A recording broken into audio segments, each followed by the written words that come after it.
Hai, Assalamualaikum. Di video kali ini saya akan membuat nasi hijau ataupun nasi pandan beserta dengan lauk pauknya. Bikinnya simple, rasanya tuh enak banget, apalagi sambelnya itu ya Allah, Masya Allah enak banget. Ini tuh juga bisa banget dijadikan ide jualan ya. Daripada berlama-lama, yuk simak step by stepnya dan kita masak sama-sama.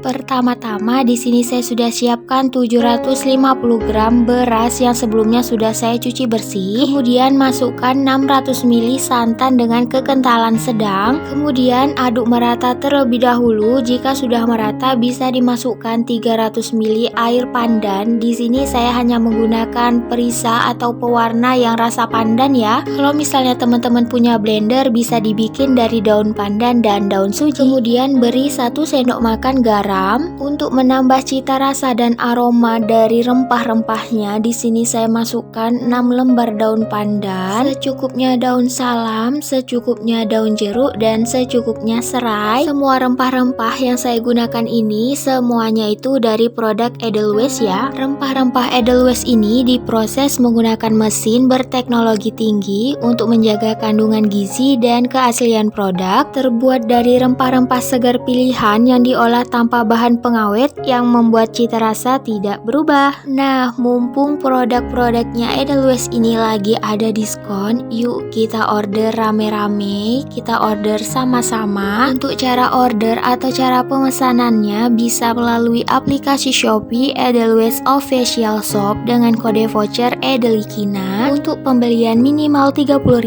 akan dapat diskon 10% untuk periode besok jam 1.00 sampai tanggal 23 Maret jam 2.00. Kalau semua rempah-rempahnya udah masuk bisa diaduk merata kemudian dimasak ya hingga matang. Langkah yang kedua kita siapkan bumbu-bumbu untuk ayam serundengnya. Di sini saya sudah siapkan 5 siung bawang merah, 4 siung bawang putih, secukupnya jahe, 2 ruas jari kunyit, dan secukupnya lengkuas dari produk Edelweiss juga ya.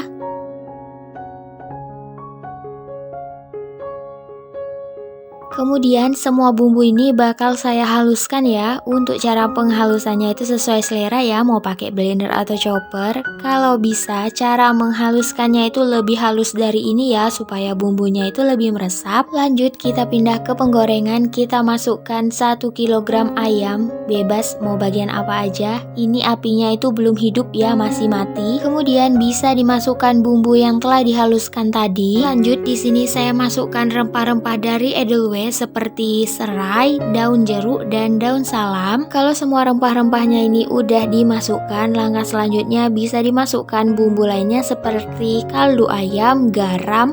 Untuk banyaknya ini disesuaikan aja ya, segimana banyaknya ayamnya. Kemudian di sini juga saya masukkan sekitar 1-2 sendok makan coconut plum sugar dari Edelweiss. Lanjut bisa dimasukkan 200 gram kelapa parut yang diambil bagian putihnya aja. Kalau udah masuk juga bisa dimasukkan 500 ml air putih. Kalau semua bahan udah dimasukkan bisa dihidupkan kompornya, aduk-aduk merata dan masak hingga airnya ini menyusut ya. Gula kelapa dari produk Edelweiss tadi itu diproses secara tradisional dengan pengawasan mutu demi menjaga produk yang lebih higienis untuk menjaga kandungan gizi dan keasliannya. Terus terbuat dari sari bunga kelapa pilihan. Gula kelapa Edelweiss ini juga memiliki kadar glikemik rendah sehingga baik untuk penderita diabetes tipe 1 dan tipe 2. Nah, kalau air atau kuahnya ini sudah menyusut bisa diangkat ayamnya.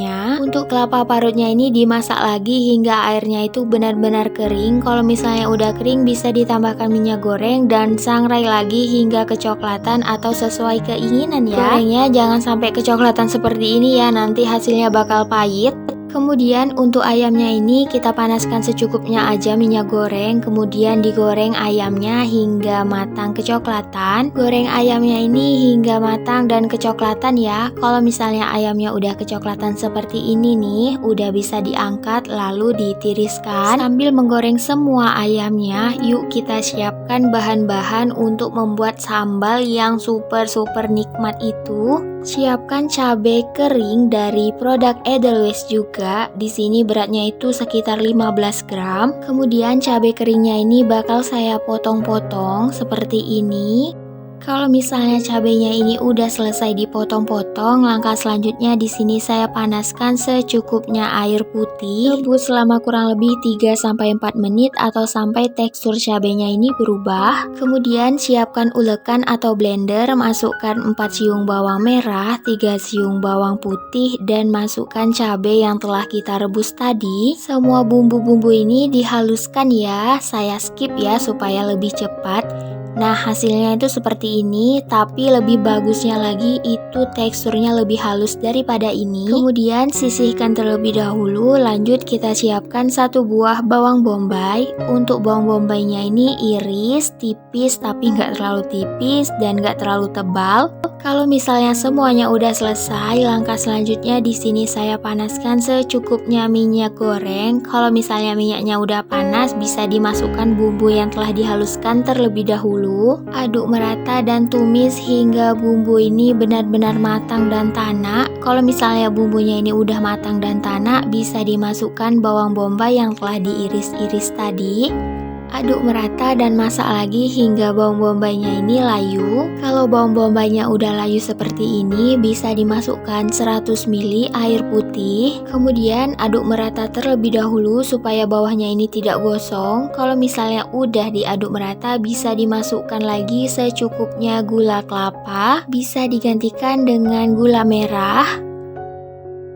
Lanjut di sini saya tambahkan secukupnya gula pasir, secukupnya kaldu ayam, dan secukupnya garam. Untuk bumbu-bumbunya itu jangan terlalu banyak ya, supaya nanti tidak terlalu manis atau tidak terlalu asin. Aduk merata hingga semua bumbu itu larut, dan terakhir jangan lupa dicek rasa ya. Kalau misalnya rasanya udah pas, berarti udah oke, bisa dimatikan dan diangkat.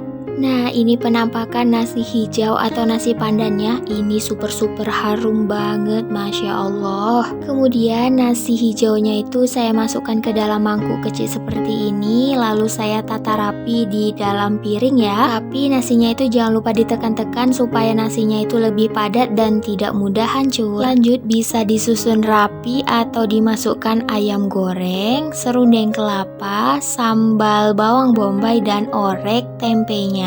Orek tempenya ini bebas ya, mau pakai orek tempe basah atau yang kering. Untuk resepnya itu nanti bakal nyusul ya, saya masukkan. Kalau misalnya sekalian di sini takutnya terlalu panjang. Dan yang terakhir jangan lupa dikasih lalapan ya. Oh ya, makanya itu jangan lupa pakai kerupuk ya supaya lebih enak. Nasi hijau atau nasi pandannya ini cocok banget dijual untuk sarapan pagi ya. Kalau misalnya nggak mau dijual, dikonsumsi sendiri juga oke. Makan pagi, makan siang, makan malam pakai ini enak-enak aja. Gimana nih, penasaran gak sama rasanya? Kalau misalnya penasaran sama rasanya, yuk cobain resep ini ya. Tapi sebelum itu jangan lupa dukung channel ini ya dengan cara di subscribe, like, comment, share sebanyak-banyaknya, dan tekan tombol lonceng notifikasinya agar tidak ketinggalan video-video terbaru dari saya. Terima kasih. Sampai di sini dulu video kali ini. Semoga video kali ini bermanfaat. Sampai ketemu lagi di video selanjutnya.